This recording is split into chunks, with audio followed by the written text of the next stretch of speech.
رمضان کے مہینے میں اگر احتلام ہو جائے یا ویسے ہی انزال ہو جائے یا بیوی سے ہم بستری ہو جائے یا ہم بستری تو نہ ہو لیکن بیوی کے ساتھ آدمی لیٹے اور ملاعبت کرے تو اس میں کافی ڈیٹیل ہے، کافی تفصیل ہے اس میں، تو اس کو غور سے سنیں، بہت سارے مسائل اس میں آ جائیں گے۔ ایک مسئلہ تو یہ ہے بیوی کے ساتھ صرف ملاعبت کرنا۔ ملاعبت کا مطلب یہ ہے کہ بیوی کے ساتھ لیٹنا اور لپٹنا اور اس کا بوسہ لینا کپڑوں کے ساتھ، اس کو ملاعبت کہا جاتا ہے، مباشرت بھی کہا جاتا ہے۔ تو یہ تو جائز ہے لیکن اس شرط کے ساتھ کہ انزال نہ ہو اور ہم بستری پر آدمی بے قابو نہ ہو، تو اس کے لیے تو یہ جائز ہے، اس میں کوئی مسئلہ نہیں ہے۔ آپ صلی اللہ علیہ وسلم حضرت عائشہ رضی اللہ تعالیٰ عنہا کے ساتھ ملاعبت اور مباشرت روزے کی حالت میں فرماتے تھے۔ حدیث شریف میں ہے کانا یقبلها وهو صائم، کہ آپ صلی اللہ علیہ وسلم حضرت عائشہ رضی اللہ تعالیٰ عنہا کا بوسہ لیتے تھے روزے کی حالت میں، وَيَمُسُّ لِسَانَهَا، اور حضرت عائشہ رضی اللہ تعالیٰ عنہ کی زبان کو اپنی زبان میں لے لیتے۔ تو یہ تو حدیث سے ثابت ہے، اس میں کوئی مسئلہ نہیں ہے۔ اسی طرح ایک شخص آپ صلی اللہ علیہ وسلم کے پاس آیا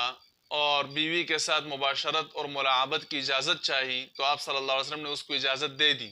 دوسرا آیا تو اس کو اجازت نہیں دی، تو حضرت ابو ہریرہ رضی اللہ تعالیٰ عنہ فرماتے ہیں کہ ہم حیران ہوئے، لیکن جب غور کیے دیکھا تو جس کو آپ صلی اللہ علیہ وسلم نے اجازت دی وہ بوڑھا آدمی تھا اور جس کو اجازت نہیں دی وہ جوان تھا۔ تو جوان وہ جب ملاعبت کرے گا بیوی سے تو لازمی بات ہے وہ شہوت اس پر غالب آ جائے گی اور وہ جماع کر لے گا، تو جماع کرنے سے اس کا روزہ ٹوٹ جائے گا۔ تو اگر لپٹنے سے اور بوسہ لینے سے انزال نہ ہو، جماع کا خطرہ نہ ہو، تو یہ بالکل جائز ہے۔ اگر خطرہ ہو تو پھر یہ مکروہ ہے، اگر انزال ہو گیا تو روزہ ٹوٹ جائے گا۔ روزہ جیسے ٹوٹ گیا تو اس سے پھر صرف قضا لازم آئے گی، اور اگر جماع کر لیا تو پھر روزہ بھی ٹوٹ جائے گا اور اس پر کفارہ بھی لازم آئے گا، اور کفارے کی تفصیل یہ ہے کہ یا تو غلام آزاد کرے یا 60 روزے مسلسل رکھے، درمیان میں وقفہ نہیں ہونا چاہیے، اور یا 60 غریبوں کو زبردست کر کے 2 ٹائم کا کھانا کھلائیں۔ اسی طرح اگر ہاتھ استعمال کیا، استمناء بالید، ہینڈ پریکٹس، مشت زنی جس کو کہا جاتا ہے، اور اس کے ذریعے منی نکلی، اگر منی نہیں نکلی انزال نہیں ہوا تو پھر اس سے بھی روزہ نہیں ٹوٹے گا، لیکن اگر منی نکلی انزال ہو گیا تو اس سے روزہ ٹوٹ جائے گا اور قضا لازم ہوگی۔ لیکن اگر خواب میں، نیند میں احتلام ہو گیا تو اس سے روزہ نہیں ٹوٹے گا، اس سے آپ کا روزہ بالکل درست ہوگا، اور غسل کر لے، بس غسل صرف لازم ہو جائے گا، روزے پر کوئی فرق نہیں پڑے گا۔ اچھا، یہ تو روزے کی حالت کا مسئلہ تھا، لیکن اگر رمضان کے مہینے میں جو رات کا وقت ہوتا ہے،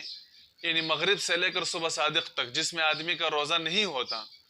اس وقت بیوی سے جماع کرنا اور صحبت کرنا، ہم بستری کرنا رمضان کے مہینے میں جائز ہے، جب روزے کی حالت نہ ہو۔ روزے کی حالت میں ناجائز ہے، روزے کی حالت نہ ہو تو پھر بیوی سے ہم بستری کرنا جائز ہے۔ پہلے یہ بھی منع تھا، رات میں بھی بیوی سے، پورے رمضان میں بیوی سے جماع کرنا، ہم بستری کرنا منع تھا، لیکن پھر حضرت عمر رضی اللہ تعالیٰ عنہ اور کچھ اور صحابہ انہوں نے رات میں بیوی سے ملاعبت اور مجامعات کی تو اللہ رب العزت نے رخصت دے دی پوری امت کے لیے۔ تو یہ بھی حضرت عمر رضی اللہ تعالیٰ عنہ کی بہت بڑی فضیلت ہے کہ ان کے عمل کی وجہ سے اللہ رب العزت نے پورے امت کو